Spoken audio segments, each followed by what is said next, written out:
Hello दोस्तों, आज मैं आपके लिए फिर से एक प्यारी सी कहानी लेकर आई हूँ। घमंडी गुलाब की कहानी। एक बार एक रेगिस्तान था जहाँ पर केवल रेत ही रेत था।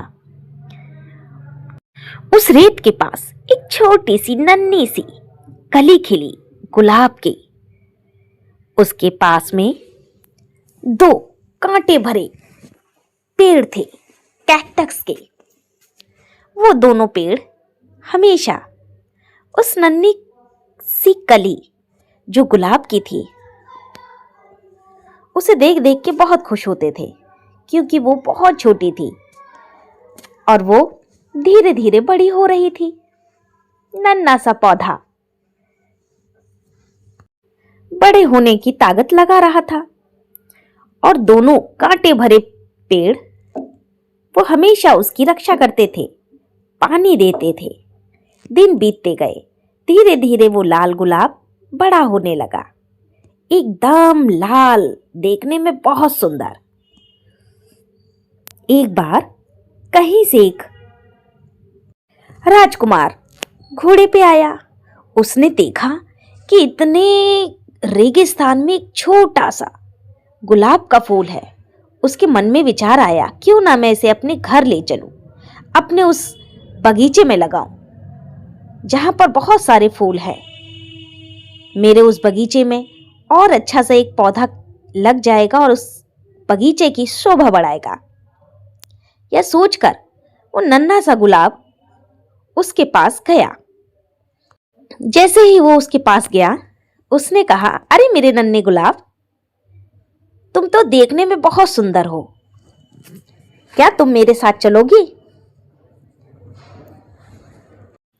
गुलाब बहुत खुश हुआ। उसने कहा, हाँ हाँ, मैं चलूंगी। लेकिन उन दोनों के पास जो कैक्टस के पौधे थे, कांटे के पौधे, उन्हें बिल्कुल अच्छा नहीं लग रहा था। उन्होंने अपने गुलाब से कहा, अपने इस छोटे से गुलाब से कहा कि तुम कहीं मत जाओ, इस राजकुमार के साथ कहीं मत जाओ, तुम मेरे साथ रहो। लेकिन नन्हा गुलाब तो आखिर कुछ जानता नहीं था, भोला भाला था। उसने कहा, नहीं, मैं जाऊंगी। लाख मना करने के बाद भी वो छोटा सा नन्हा सा गुलाब नहीं माना। और राजकुमार ने जैसे ही हाथ बढ़ाया, उन दोनों कांटे वाले पौधों ने कस के उसके चोट मार दी। इससे राजकुमार बहुत परेशान हो गया और वो गुस्सा होके वहां से चला गया। इससे गुलाब बहुत नाराज हो गई। उन्होंने कहा, उस छोटे से गुलाब ने कहा, तुमने मुझे इतने अच्छे राजकुमार के साथ नहीं जाने दिया। लाख समझाने के बाद उस कांटे वाले पौधे ने कहा, नहीं मेरे नन्हे गुलाब, शहर बहुत दूर था, तुम्हें पानी की जरूरत पड़ती, लेकिन तुम पानी कहाँ से तुम्हें मिलता? तुम हमारे साथ रहो, हम सब तीनों जने बहुत खुशी से रहते हैं। लेकिन वो गुस्सा हो गई। बहुत समय बीत गया। अब इसी बात पे गुस्सा होकर वो रूठ गई। थोड़ा समय बीत गया। नन्हे गुलाब ने सोचा, मैं अब बिल्कुल भी इससे मदद नहीं लूंगी। कांटे के पौधे ने कहा, नहीं मेरे नन्हे पौधे, मेरी बात मान जाओ, मेरी जड़ों में बहुत पानी है, तुम इसमें से पानी पी सकती हो ताकि तुम्हारा नन्हा सा ये जड़ें और बड़ी हो जाएं और फैल सकें। लेकिन वो तो आखिर रूठी थी, वो नहीं मानी। धीरे धीरे वो सूखने लगी। उन दोनों कांटों वाले पौधों से देखा नहीं गया। उन्होंने सोचा, मेरी ये नन्ही सी छोटी सी दोस्त मर जाएगी। लेकिन अब वो अपनी गलती समझ गई थी। छोटे से नन्हे से गुलाब से अब बोला नहीं जा रहा था।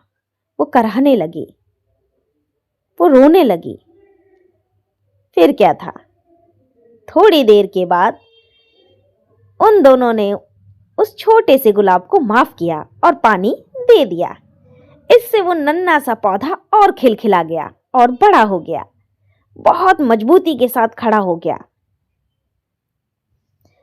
छोटे से नन्हे से गुलाब ने माफी मांगी कि मेरे प्यारे दोस्तों, मैं समझ गई, हम सब साथ रहेंगे। अब मैं अपनी गलती जान चुकी हूँ, मुझे माफ कर दो।